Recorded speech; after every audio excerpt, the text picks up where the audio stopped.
be his triumphant hour. Aunt Charlotte had returned to town, and tonight he would meet her, charm her, and ask for her niece's hand in marriage. Susan would accept his formal offer tomorrow, and within a month he would be a wealthily married man, no longer subject to his father's rigid dictates and an object of amusement to the gossips. He would be financially secure for the first time in his adult life, and should be reasonably content. Susan was a nice girl, and he was sure they could get on well enough. But even though Stuart couldn't quite put his finger on it, there was just something wrong. He reminded himself that he was mad to reconsider now. He ought to be happy the plan had gone so well, instead of questioning the plan itself.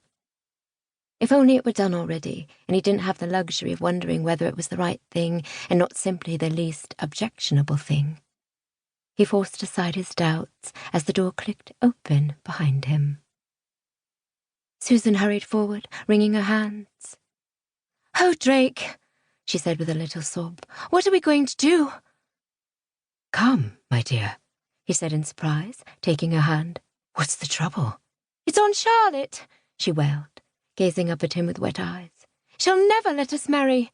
Never! She's a spiteful, dried-up old witch." Stuart's eyebrows shot up. "I've not even asked for your hand yet. How can you know she'll refuse?" "Because I hinted you were going to ask, and she told me she wouldn't allow it. She said terrible things about you, as if she would have the slightest idea, when she's never even met you. Please, Drake, please. Say we shall run away together. I'll go with you tonight. I will."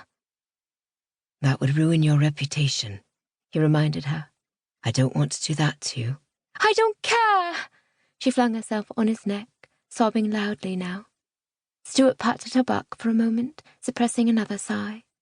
Everything would be fine if only she'd let him handle things, instead of rushing off to bungle them by herself. What had she accomplished by telling her dragon of an aunt they wanted to marry?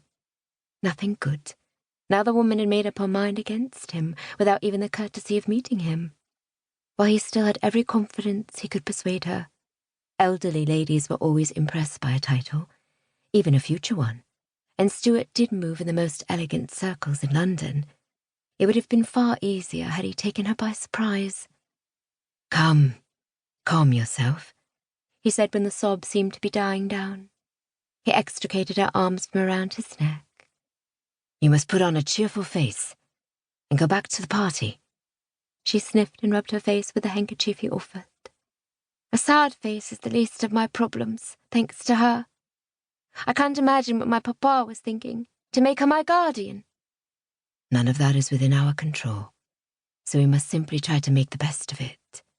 You promised to introduce me this evening. Let me meet her and see if I can charm away her doubts." "Oh, Drake," she hiccuped. "If anyone could do it, you could. But I think even you will find her as receptive as a stone." "Are you implying my charm can't touch a stone?" he demanded lightly. She smiled up at him, starry-eyed. "Well, perhaps. Come, I'll introduce you. And if she doesn't consent tonight, we can run away tomorrow." "Not bloody likely," Stuart thought as he chuckled for her benefit. He couldn't afford to marry her without a dowry, and it would serve neither of them to elope into poverty. She hesitated, then leaned forward slightly, her lips pursing in his direction. He almost recoiled in alarm, then recovered enough to kiss her lightly on the forehead. Her mouth turned down in disappointment. "Not until you are my wife," he whispered. "It would be improper." She brightened. Stuart felt another pang of misgiving. It was frankly embarrassing how quickly she had fallen for him. How open she was about her infatuation. It only served to remind him how young and innocent she was. He couldn't do it. He hadn't committed himself yet. He could still walk away. She would feel hurt and misled, as she had been. But he would still be free. Free to watch everything he had slip away. Stuart gave himself a mental shake.